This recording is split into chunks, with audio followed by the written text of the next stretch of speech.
வணக்கம், welcome to Chitra Murali's kitchen. இன்றைக்கி என்ன ரெசிபி பார்க்க போகிறோன்னா, உருளைக்கிழங்கும் புதினாவும் சேர்த்து ஒரு ரைஸ் ஒன்று பார்க்க போகிறோம். அது எப்படி பண்ணுறது அப்படிங்கிறத பார்க்கலாம். அடுப்பில் ஒரு பாத்திரம் வச்சுருக்கேன், அதில் எண்ணெய் விட்டுருக்கேன். அது காயட்டும். அதுக்குள்ளே அரைக்க வேண்டியதை பார்த்துடலாம். நான் ஒரே ஒரு வெங்காயம், இந்த சைஸில் ஒரு வெங்காயம் கட் பண்ணி போட்டிருக்கேன். அப்புறம் ஒரு கப்பு புதினா, அதையும் போட்டுக்கலாம். பச்சை மிளகா, காரத்துக்கு ஒரு 2 இல்லை 3 பச்சை மிளகா போட்டுக்கலாம். நான் ஒரு 3 பச்சை மிளகா காரத்துக்கு போடுறேன். 1 டீஸ்பூன் சோம்பு எடுத்து வச்சுருக்கேன். ஒரு அரை டீஸ்பூன் சோம்பு இதில் போட போகிறேன். இதை இப்போ அரைச்சி எடுத்துன்னு வந்துடுவோம். புதினா, சோம்பு, அப்புறம் வெங்காயம், பச்சை மிளகா அரைச்சின்னு வந்தாச்சு. இப்போ அடுப்பில் வச்சுருந்தோமா, எண்ணெய் கூட நல்லா காஞ்சிடுது. அதில் 1 ஸ்பூன் நெய் விட்டுக்கலாம்.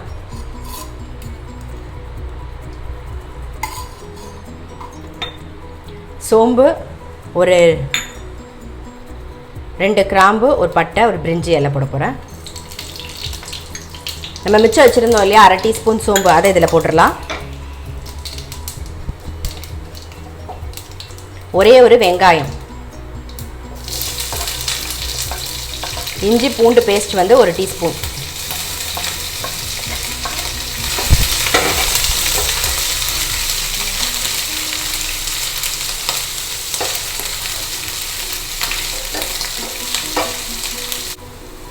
இப்போ அரைச்ச விழுதை சேர்த்துடலாம்.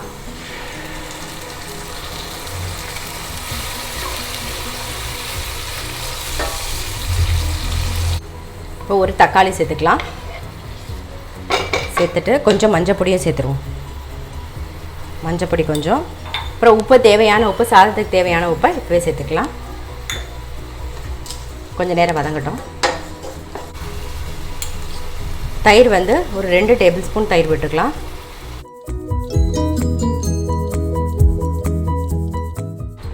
ஒரே ஒரு உருளைக்கிழங்கு,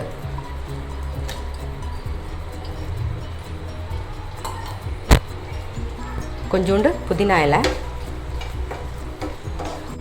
எல்லாத்தையும் நல்லா மிக்ஸ் பண்ணியாச்சு. ஒரு 2 நிமிஷம் மூடி வச்சுருவோம். மூடி வச்சு ஒரு 2-3 நிமிஷம் ஆகிடுது. இப்போ ரெட் சில்லி பவுடர் ஒரு அரை டீஸ்பூன் சேர்த்துக்கலாம். ஏற்கனவே நம்ம பச்சை மிளகா சேர்த்துருக்கோம். ஸோ காரம் அது அந்த மாதிரி பார்த்து போட்டுக்கோங்க. 1 டீஸ்பூன் தனியா பொடி. பிரியாணி மசால் இருந்தால் நீங்கள் அதை யூஸ் பண்ணிக்கலாம். நான் இப்போ ஷாஹி பிரியாணி மசால் யூஸ் பண்ணுறேன். ரெண்டுமே இல்லைனாலும் ஒன்றும் பிரச்சனை இல்லை. நம்ம கரம் மசாலா சேர்க்க போகிறோம், அந்த வாசனையே போதும். இது ஒரு அரை டீஸ்பூன் சேர்த்துருக்கேன். அது மாதிரி கரம் மசாலா ஒரு அரை டீஸ்பூன். நல்லா மிக்ஸ் பண்ணிப்போம். மிக்ஸி அலமின தண்ணி, நான் 1.5 கப்பு தண்ணி விடுறேன். நான் 1 கப்பு பாஸ்மதி அரிசிக்கு 1.5 கப்பு தண்ணி விடுறேன். ஏன்னா நம்ம தயிரெல்லாம் சேர்த்துருக்கோமா, ஸோ கரெக்டாக இருக்கும் இந்த 1.5 கப்பு தண்ணி. நல்லா கொதிச்சதுக்கப்புறமா ஒரு 15 நிமிஷம் பாஸ்மதி அரிசி நல்லா வாஷ் பண்ணிவிட்டு ஒரு 15 நிமிஷம் ஊற வச்சுருக்கேன். அதை சேர்த்துடலாம். நம்ம மூடி வச்சுருவோம். தண்ணி கொதிக்கட்டும்.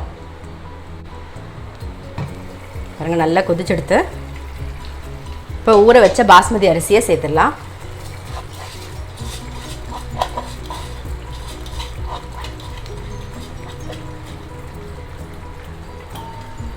நல்லா ஒரு மிக்ஸ் பண்ணிவிட்டு சிம்மில் வச்சு மூடி வச்சுருவோம். ஒரு 10 நிமிஷத்தில் நமக்கு ரைஸ் ரெடி ஆகிடும்.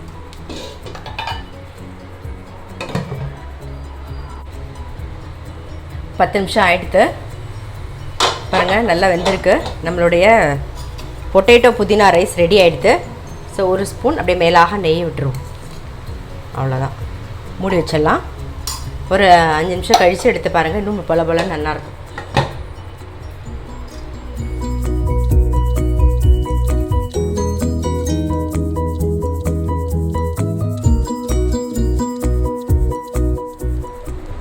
பொட்டேட்டோ புதினா ரைஸ் எப்படி பண்ணுறதுன்னு பார்த்துருப்பீங்க. ஸோ நீங்களும் கண்டிப்பாக உங்கள் வீட்டில் ட்ரை பண்ணி பாருங்கள். இதுக்கு சிப்ஸு இல்லைனா தயிர் பச்சடி ரொம்ப நல்லாயிருக்கும், டேஸ்ட்டாக இருக்கும். ஸோ கண்டிப்பாக உங்கள் வீட்டில் ட்ரை பண்ணி பாருங்கள். அடுத்தது என்ன அப்படிங்கிறத பார்க்கலாம். இன்றைக்கி மதியானம் பூரி மசால் தான். நான் மசால் ரெடி பண்ணிட்டேன். அம்மா பூரி இட்டுட்டு இருக்காங்க. அதை ஒரு லேட்ஸ்னால் போட்டு எடுத்துடலாம்.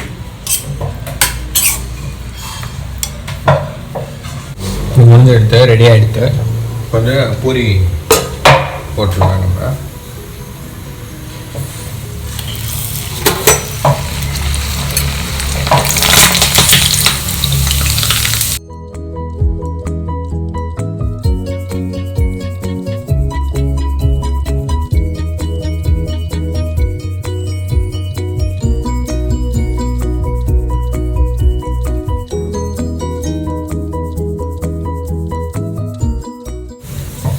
பூரி வந்து நல்லா உப்பிட்டு இருக்கு. நீ என்னெல்லாம் போட்டு இது பண்ண பிசைஞ்சா? நானா கோதுமை மாவு, அதுக்கப்புறம் ரவை, கொஞ்சோண்டு சக்கரை போட்டேன். கொஞ்சம் வந்து இதுவாக இருக்கட்டும் அப்படின்னு சொல்லிட்டு, கொஞ்சம் செவக்க வரணும் அப்படின்னு சொல்லிட்டு கோதுமை மாவு, ரவை, உப்பு, கொஞ்சம் தண்ணி விட்டு பிசைஞ்சு ஒரே ஒரு டீஸ்பூன் சக்கரை போட்டுட்டேன். அதுதான். ஓ, நல்லா உப்பிட்டு இருக்கு எல்லாமே. சூப்பராக இருக்கும்டா.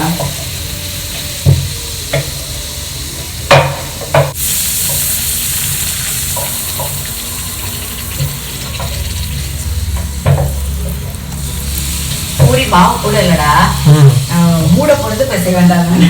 ஒரு வாட்டி சும்மா வந்து ரவையெல்லாம் இருக்க சோம்பேறித்தன மாதிரி இருந்து வச்சுக்கோயேன், வெறும் கோதுமை மாவு மட்டும் போட்டு பிசைஞ்சிடுவேன். இன்னைக்கு வந்து கோதுமை மாவு, ரவை, சக்கரை எல்லாம் போட்டு இன்னைக்கு பிசைஞ்சேன். ஒவ்வொரு நாள் ஒவ்வொரு மாதிரி.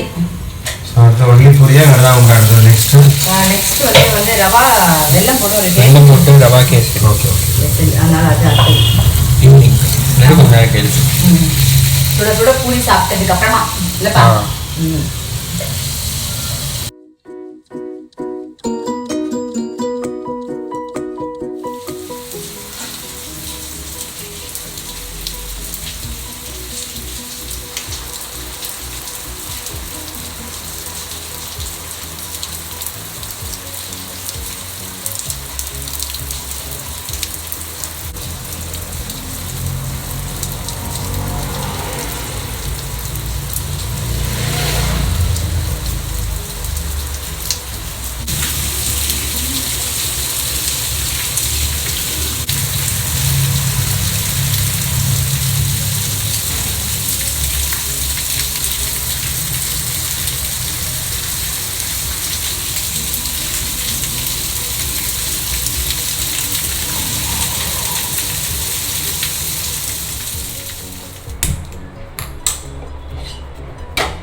மத்தியானம் எல்லாரும் பூரி பார்த்துருப்பீங்க. அப்போவே நான் சொல்லியிருந்தேன் ரவையில் வந்து நாட்டு சக்கரை போட்டு கேசரி பண்ண போகிறேன் அப்படின்னு சொல்லிட்டு. இப்போ நாட்டு சக்கரை யூஸ் பண்ணி தான் கேசரி பண்ண போகிறேன்.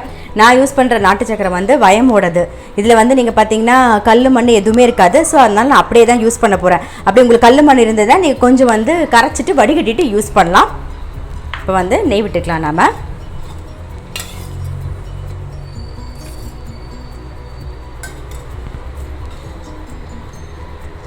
முந்திரி பருப்பையும் போட்டுறேன். முந்திரி பருப்பு, ரவை எல்லாத்தையும் சேர்த்து ஒன்றா வறுத்துக்கலாம்.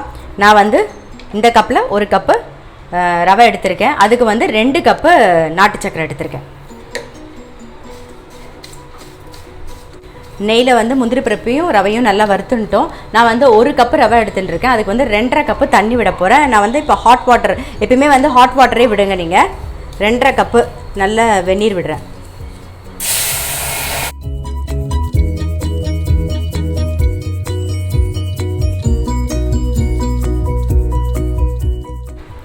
ரவை வந்து வெந்திருக்கான்னு பார்த்துடலாம். பாருங்கள், நல்லா வெந்திருக்கு. ஸோ இப்போ வந்து ஏலக்காய் பொடி போட்டுடலாம். நாம்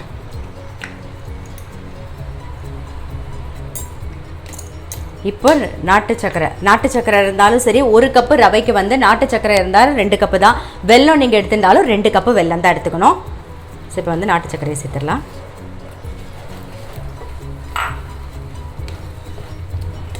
நல்லா கைவிடாமல் கலருங்க, கட்டி தட்டாமல்.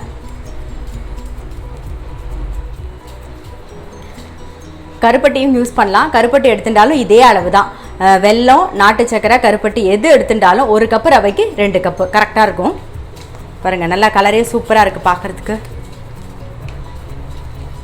இது வந்து சம்பா கோதுமை ரவையிலையும் நம்ம பண்ணலாம். அதுக்கும் வந்து இதே அளவு தான். 1 கப்பு சம்பா கோதுமை ரவை எடுத்துட்டிங்கன்னா அதே மாதிரி 2 கப்பு வெல்லம், இல்லைன்னா வந்து நாட்டு சக்கரை, இல்லைன்னா வந்து கருப்பட்டி, எது வேணாலும் யூஸ் பண்ணிக்கலாம்.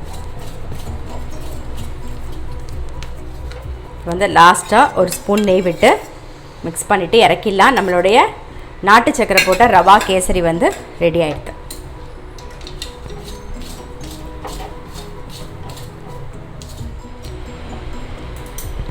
காலையில் வந்து உருளைக்கிழங்கும் புதினாவும் போட்ட ஒரு ரைஸ் ஒன்று பார்த்துருப்பீங்க. அப்புறம் மத்தியானம் வந்து நிக்கிலுக்கு பிடிச்ச பூரி.